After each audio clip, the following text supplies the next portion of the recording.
This is the Perfect RIA, in case you didn't know. Bringing you all the strategies to help your business grow. Are you happy? Are you satisfied? Are you hanging on the edge of your seat? Sit back and listen in while you feel the beat, yeah!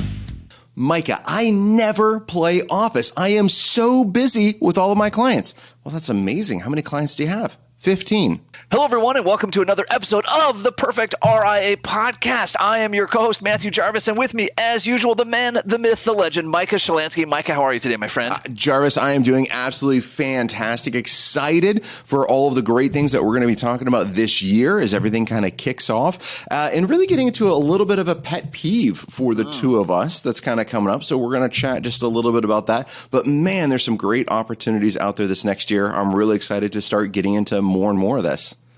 Yeah, something that's really got me fired up for 2023, Mike, as I reflect back on all the things that we've done inside the Perfect RIA last year and start looking at the practices. In fact, we met with one just before the end of the year who in 2022, which the markets were not kind to us during 2022, he doubled his revenue, his take-home revenue in 2022 by working incredibly hard. And we're seeing more and more of these practices. You and I now have a long list of names of advisors we've worked with or helped that have doubled the success of their practice, however you want to define that, right? Revenue is an easy one to define. Quality of life, time out of the office, stress, whatever that is. And Mike, I think it's possible for virtually every advisor to double their practice, but it's not easy. Like these advisors who come to us and double, they have this consistent theme, which is they take what are proven systems and they work really, really hard. And then the converse is true. We also meet with a lot of advisors who have not doubled, and it seems to be consistent as well. They hear these great ideas, they never implement them, and they spend all day spinning their wheels doing what we call playing Office.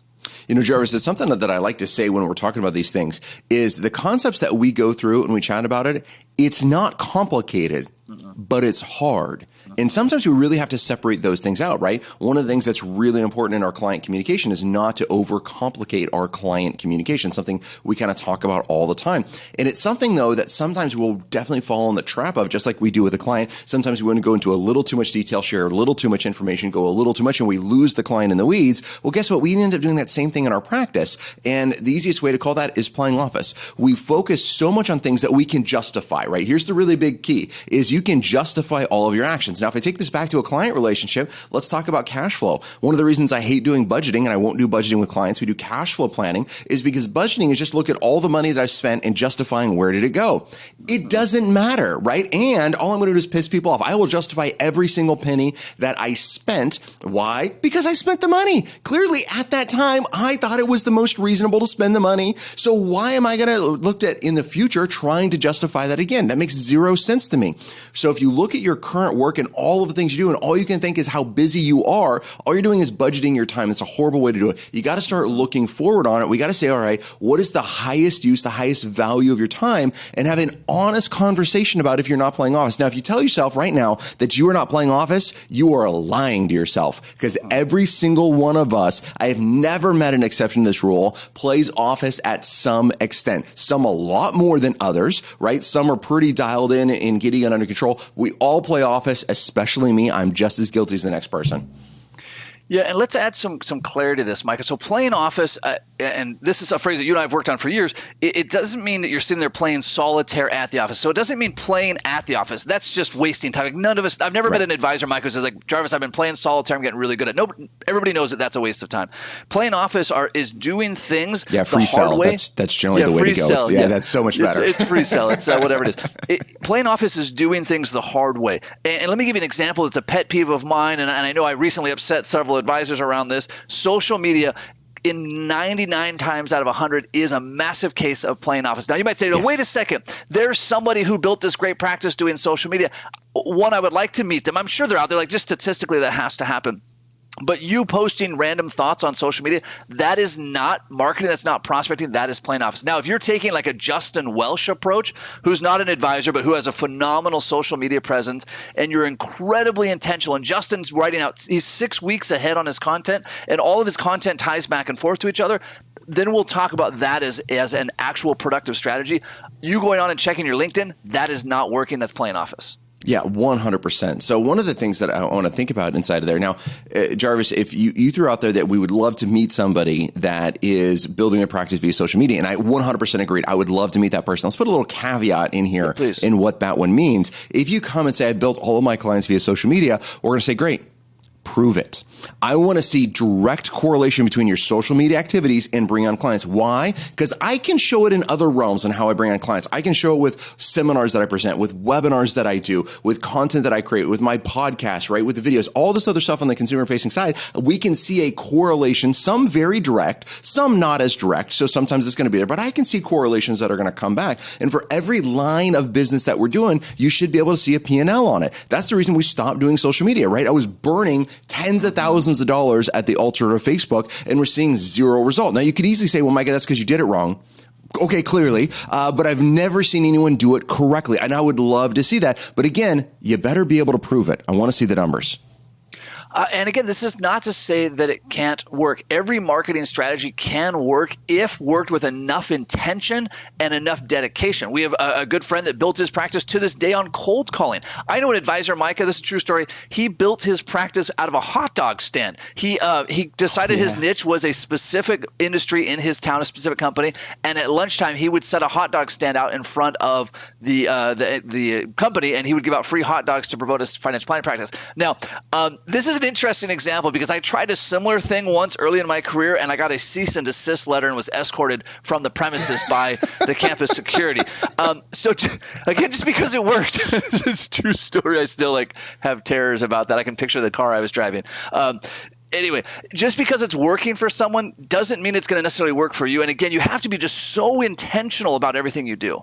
So why are we so passionate about advisors playing office? And I really think, Jarvis, what you said is the lack of intentionality, right? Yes. When I see it, when I'm talking to advisors, they talk about, number one, how much they want to grow, but then they're really not growing. And they start talking about, all how busy they are, all these things they have to do, and how their calendar is this, mess, and they have so much work to do and all this, but they have 12 clients.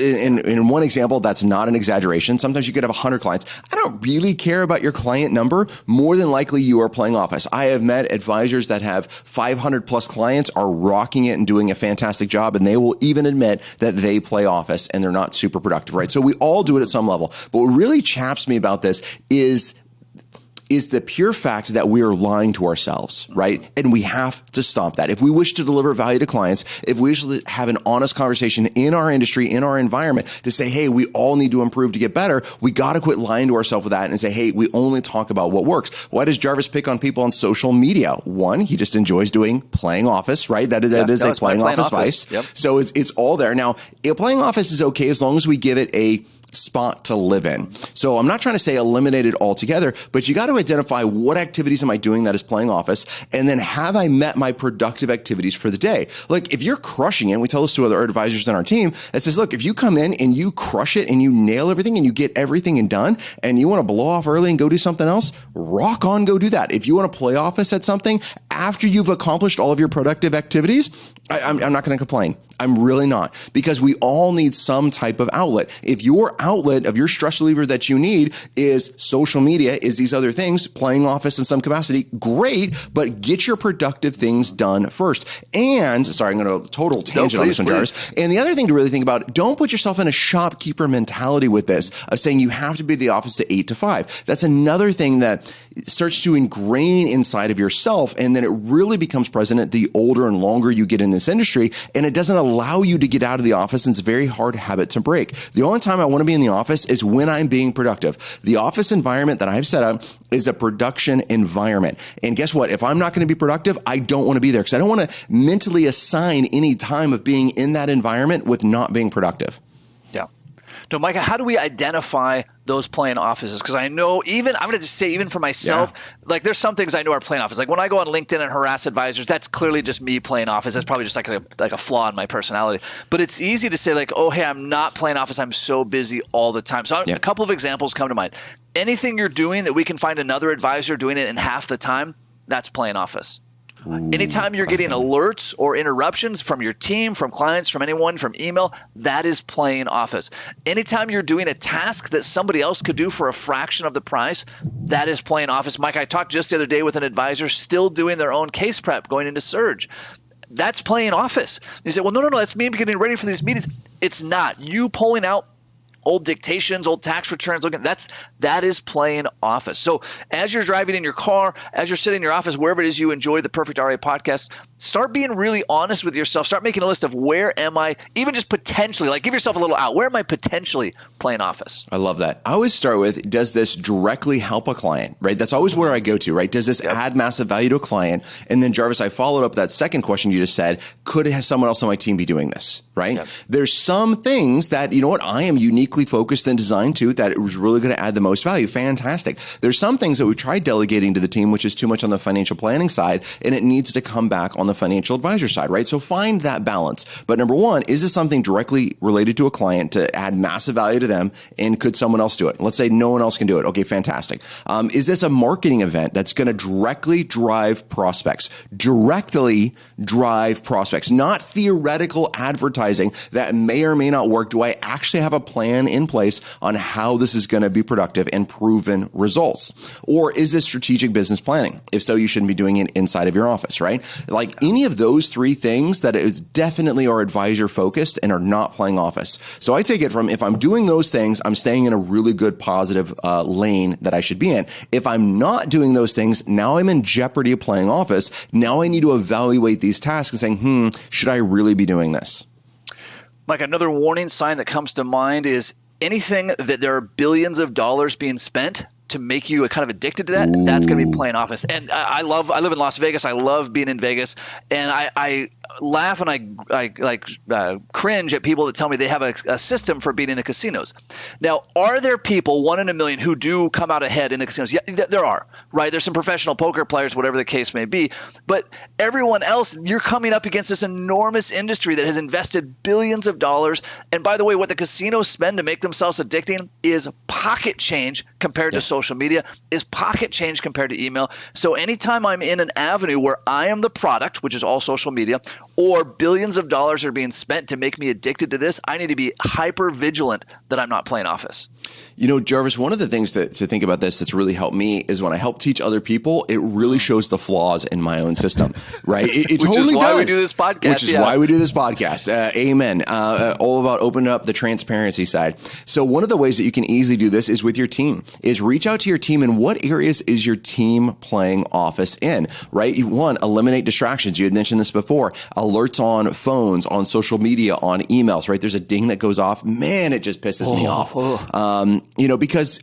Because it's rude, because instantly what happens, and we've recorded people's computer with them just as an experiment, and then was sent them emails, and they get pop-up notifications, and they'll talking and explaining something out loud to you. The email notification comes up, they stop talking, they look and read that email, they then go back to it, they stop and think, then they go back to it. It's so distracting. Then you play it back to them, they're like, holy crap, I couldn't even think through that process. Something that took 2 to 3 times as long when you think that those notifications don't matter. So one, work with your team on this. And when I work with the team on this, that means I have to be vigilant in turning all of mine off across the board. So that's going to be really important to do. Also, look at your team's calendars. One of the things that we see often is that we'll start off with a really great calendar of things that we need to get done. Then life happens. We start getting busy. We get caught up in the sand, right? Whatever analogy you want to use right there. And your team starts doing playing office tasks and not being hyper productive, because we all do that. And so one of the things is working with your team. And we just went through an exercise with ours of saying, great, show me all the things that you're going to do. And the team listed all of their things out. And I said, great, which of these activities help move us towards our goals? They're like, but we're busy. I'm like, whoa, I'm not saying you're busy. You're not busy, right? I'm not arguing with that whatsoever. But which of these activities move us towards our goals? And start eliminating more than 90% of those activities and saying, great, let's start off the day with only activities that move us towards our goals. And then the rest of the day, this other stuff is going to fill in wherever it fills in. We got to create these forcing mechanisms to get it done. If you say, great, I'm going to play catch up today, and then the catch up more than likely is playing office, by the way. So if I'm going to play catch up, which is playing office, and then later I'm going to get to these other important tasks that you don't really want to do, prospecting, marketing, video content creation, anything like that, etc., you're never going to get those things done. Yeah, there's so many tie-ins, and it's interesting. All business principles come back to the same couple of things, right? But Brian Tracy talks about eating the frog, and I've talked about many times on this podcast. When I'm on a big center of influence push, I will the night before physically print the list of centers of influence I need to call, and then I will not turn my computer on until I've called them. Because what happens otherwise? I come in the office in the morning. You know what? Let me do a little background on these people. Let me see what their CPE history is, like whatever the case may be. And then a day goes by, a week goes by, a month goes by, and I've spent a lot of time with centers of influence, but I haven't actually done anything. You know, that can be just a huge, great example of playing office, right? So Jarvis, in your case, we could take all that background research. You could easily justify that that's great time spent because you're getting to know them more and more. Well, if you do all of this analysis, but you never do any execution, it was worthless. It was 100% worthless, right? So execution, action is the only thing that matters. And I think that's another reason that just drives us nuts on the playing office side is you're just not taking action on those key things you need to do. Yeah, and if we oversimplify this, which is always a great place to start, Nick Murray talks about that the only real form of prospecting is risking a no. Now, we can nuance that a little bit, but whether it's centers of influence, whether it's networking, whether it's content creation, if I'm not risking hearing a no, if I can't ask somebody, hey, Micah, would you like a second opinion on that? At the end of the day, it probably doesn't count. Now, that doesn't automatically dismiss, for example, Micah, all of the work you've done on Plan Your Federal Retirement, PYFR. That's a major lead engine for your firm. And one says, well, hey, that's just marketing, but you're creating very intentional content week after week, month after month on that. It's not like you're going on social media on occasion like, hey, what have you thought about your federal benefits? So we have to make sure that we're always pointing back to, can I point, and like as you said, does this move the needle, or am I just desperately hoping that it will move the needle? You know, and Jarvis, I think this is one of the times we've got to talk about forcing mechanisms, right? So back, we were running the clock, oh boy, I guess over a decade ago now, when I was working 60, 70, 80 hours in the office, there was so much work that had to get done, right? I was playing office. I just didn't understand how I was playing it at the time.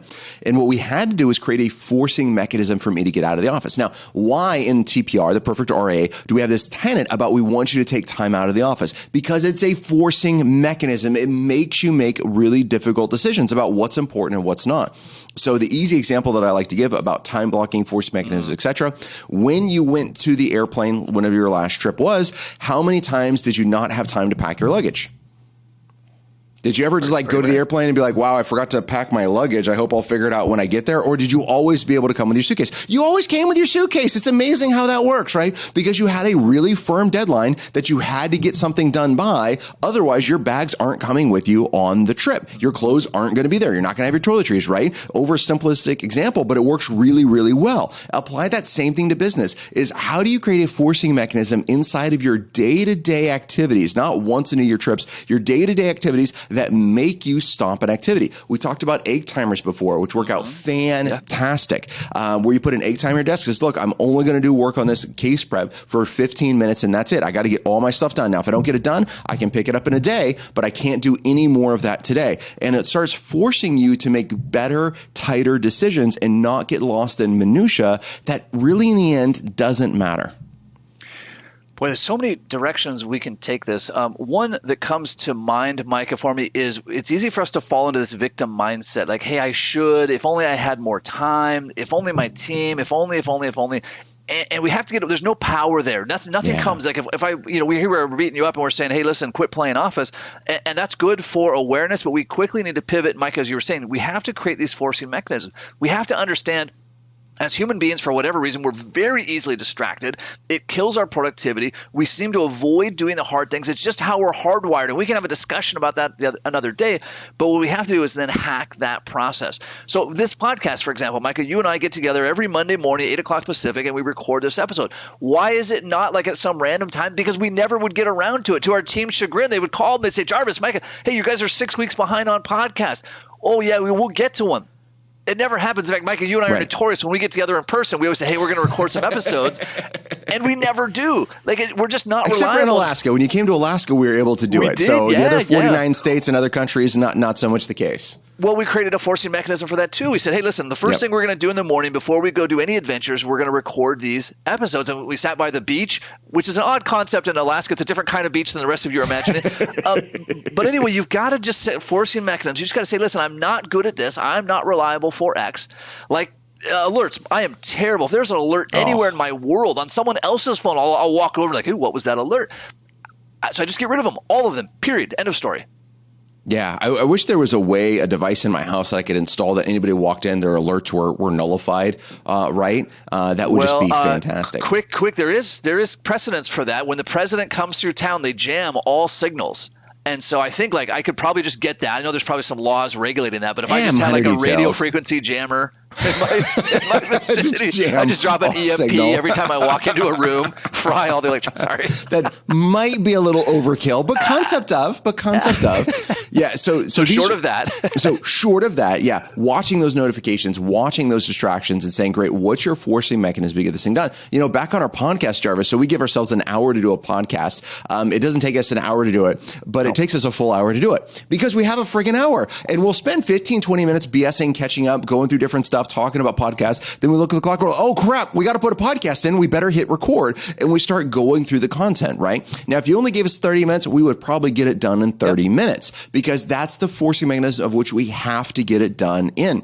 Client meetings. This is another way that I'm going to say you're playing office with clients is that if your client meetings are consistently going over an hour for no reason, you have a problem. Now, if your reason is there's so much we have to cover in this meeting, you're missing client communication, I think greatly. So many times across the board, and you even see this in conferences, there's been so much research into this.